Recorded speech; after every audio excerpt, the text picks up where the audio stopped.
Peki hocam, en çok tabii biz çocuğumuzdan da korkuyoruz. Neden okula Doğru. gönderiyoruz? Dediğiniz gibi yüzlerce çocuk var. Evet. Yüzlerce değişik bakteri var. Ve biz anne babalara düşen görevler ne? Çocuğumuzu nasıl koruyacağız? Üstten ne Çocuğumuzu yapmamız gerekiyor? çocuğumuzu nasıl koruyacağız? Bir, önce çocuğumuzun da bir enfeksiyon kaynağını oluşturabileceğini unutmayacağız. Çocuğumuzun ateşi ve öksürüğü varsa okula göndermeyeceğiz. Hı. Bu bir kere kural. Neden? Vicdani bir kural. Benim çocuğum korona olabilir. Benden bulaşmış olabilir. Neden onun sınıfındaki 30 tane öğrenciye Çok bulaştırmasına önemli. vesile olacağız? Doğru. Önce Bu normal zaman için de geçerli hocam. normal Gripli zaman çocuğunu, tabii hasta ki. çocuğunu okula gönderme. Bugün adını koyduk, korona dedik. Yarın başka bir virüs çıkacak. Öbür gün başka bir şey çıkacak. Eğer çocuğumuz hastaysa, ateşi varsa lütfen doktora götürelim. Bunu ihmal etmeyelim. Akşam babası gelsin götürelim. Ya da yarın işte Doğru. bakalım bir ateşi düşer mi? Bunlarla değil. Hasta kişiyi lütfen doktora götürün. Bundan kaçınmayın. Bizim doktor arkadaşlarımın hepsi hasta bir kişiyle muhatap olmaktan gocunmaz. Sayın Sağlık Bakanımız da bir açıklama Tabii yaptı, ki. biliyorsunuz, hep beraber izledik. Ateşiniz varsa lütfen en yakın sağlık kuruluşuna gidin dedi. Cumhurbaşkanımızı gördünüz, tokalaşmadı. Şöyle bir Doğru. selamlaşmayla karşısındakini selamladı. Tabii şimdi çocuklara bunu anlatamıyorsun. Çocuğumun eline bir tane hijyen spreyi verdim sabah. Yolda gelirken de arıyorum, diyorum ki aman evladım bak ne olur.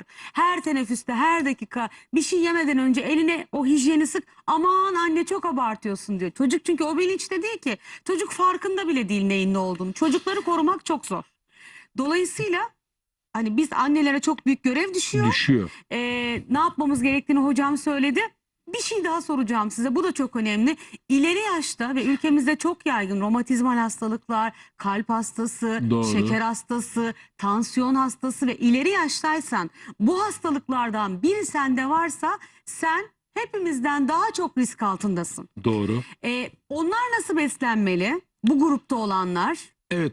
Bununla ilgili şöyle bir şey söyleyeceğim. Bizim için immün sistemi kuvvetlendirmekte 2-3 tane madde çok önemli. Bunlardan bir tanesi D vitaminidir.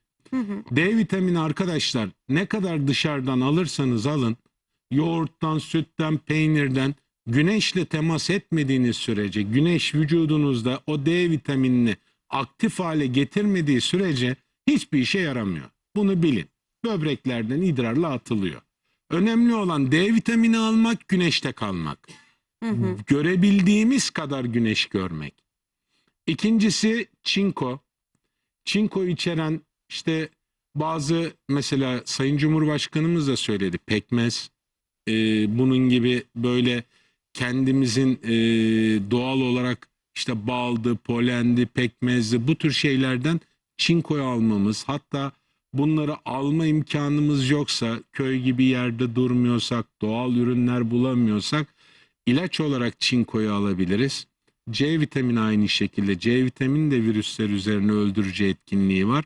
Ayrıca bizim kemik iliğimizde kendi kendimize antikor üretip o mikroba karşı kendimizi savunabilmemizi sağlıyor. O yüzden D vitamini, güneş, çinko ve C vitamini. Bu Kullanmamız gerekiyor. üçünü özellikle böyle salgın zamanlarında, kış aylarında öneririm. Hocam bir de şey soracağım size, kelle Buyurun. paça. Dün akşamdan beri Instagram'da, işte Twitter'da, sosyal medyada dönüyor. Bol bol sarımsaklı kelle paça için diye.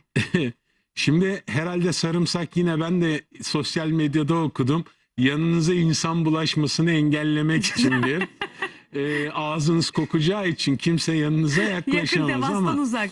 şöyle söyleyeyim, kelle paça dedikleri şey, biliyorsunuz insanların hayvanların fibrin yapıları, kas yapılarını biz çorba olarak sıvılarla beraber alıyoruz. Suyla karıştırarak bunu alıyoruz. Fibrinin, işte birçok şeyin insanlara faydası var mı? Var. İmmün sistemi kuvvetlendirir. Doğru. Ama bunları ilaç kabul edip bunları aldığınızda kendinizi korunmuş kabul etmeniz yanlış. Bunlar zaten gıda olarak tükettiğimiz şeyler, ama Tabii kolesterol hastalarına önermiyoruz. Kolesterolü yüksek, şekeri yüksek hastalara daha az miktarda, atıyorum porsiyon olarak daha az bunları tüketebilirler. Faydalı mı? Yani vücut için gıda. Evet.